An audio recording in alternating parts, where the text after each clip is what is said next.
हैदराबाद का कुंदन बाग शहर के सबसे पॉश इलाकों में गिना जाता है। चौड़ी सड़कें, हरे भरे पार्क और बड़े बड़े बंगले।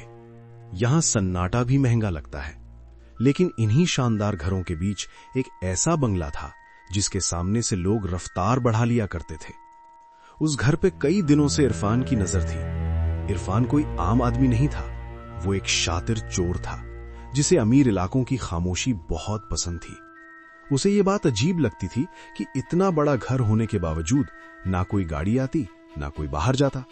फिर भी हर शाम बालकनी में 3 औरतों की परछाइयां दिखाई देती थी। इरफान रोज दूर खड़ा होकर वही देखता। लाइट जलती, फिर बुझती और खिड़की के पास कोई खड़ा सा लगता। एक रात उसने फैसला कर लिया। आधी रात के बाद जब पूरा इलाका सो चुका था, इरफान पीछे की खिड़की से अंदर घुस गया। घर के अंदर अजीब ठंडक थी, ऐसी ठंड जो एसी से नहीं आती। ग्राउंड फ्लोर पे सब कुछ बिखरा हुआ था, पर कीमती कुछ नहीं। तभी उसे सीढ़ियों पे किसी के चलने की आवाज सुनाई दी। इरफान फौरन ड्राइंग रूम के पुराने लकड़ी के कैबिनेट में छिप गया। सीढ़ियों से एक औरत उतर रही थी। उसके पांव जमीन पर घिसट रहे थे। वो कुछ बुदबुदा रही थी, जैसे किसी से बात कर रही हो, पर वहां कोई नहीं था। उसका चेहरा पीला था, आंखों के नीचे गहरे काले घेरे और होठों पर एक अजीब सी जमी हुई मुस्कान। वो किचन में चली गई। इरफान ने राहत की सांस ली और ऊपर जाने लगा, लेकिन किचन से अचानक किसी के रोने की आवाज आई। डरते डरते उसने झांक कर देखा। वो औरत फर्श पर बैठी थी, हाथ में चाकू लेकर जमीन पर कुछ खुरच रही थी।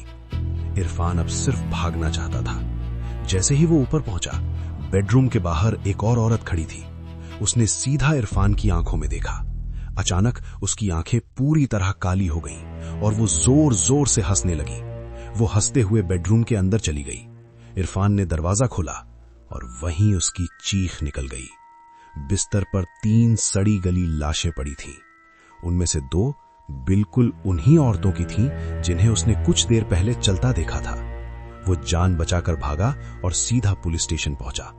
पुलिस ने घर की जांच की। फोरेंसिक रिपोर्ट आई। तीनों औरतों की मौत 6 महीने पहले जहर खाने से हो चुकी थी। पड़ोसियों ने दावा किया कि उन्होंने उन्हें रोज बालकनी में देखा था। आज भी वो घर बंद है। लोग कहते हैं रात में वहां लाइट जलती है और खिड़की में अब भी कोई खड़ा दिखाई देता है। और अगर आपको लगता है कि ये कहानी यहीं खत्म हो गई, तो आप गलत है, क्योंकि कुंदन बाग का वो घर आज भी वहीं खड़ा है, बंद, खामोश, लेकिन खाली नहीं। लोग कहते हैं रात में वहां अब भी लाइट जलती है और खिड़की में आज भी कोई खड़ा दिखाई देता है। अगर आपको ऐसी सच्ची घटनाओं पर आधारित डरावनी कहानियां पसंद हैं, तो चैनल को सब्सक्राइब करना मत भूलिए। वीडियो को लाइक कीजिए और इसे अपने उस दोस्त के साथ शेयर कीजिए जो रात में अकेले सोने से डरता है, क्योंकि यहां हर कहानी सिर्फ कहानी नहीं होती। कुछ डर आपके साथ घर तक चले आते हैं। मिलते हैं अगली भयानक कहानी के साथ।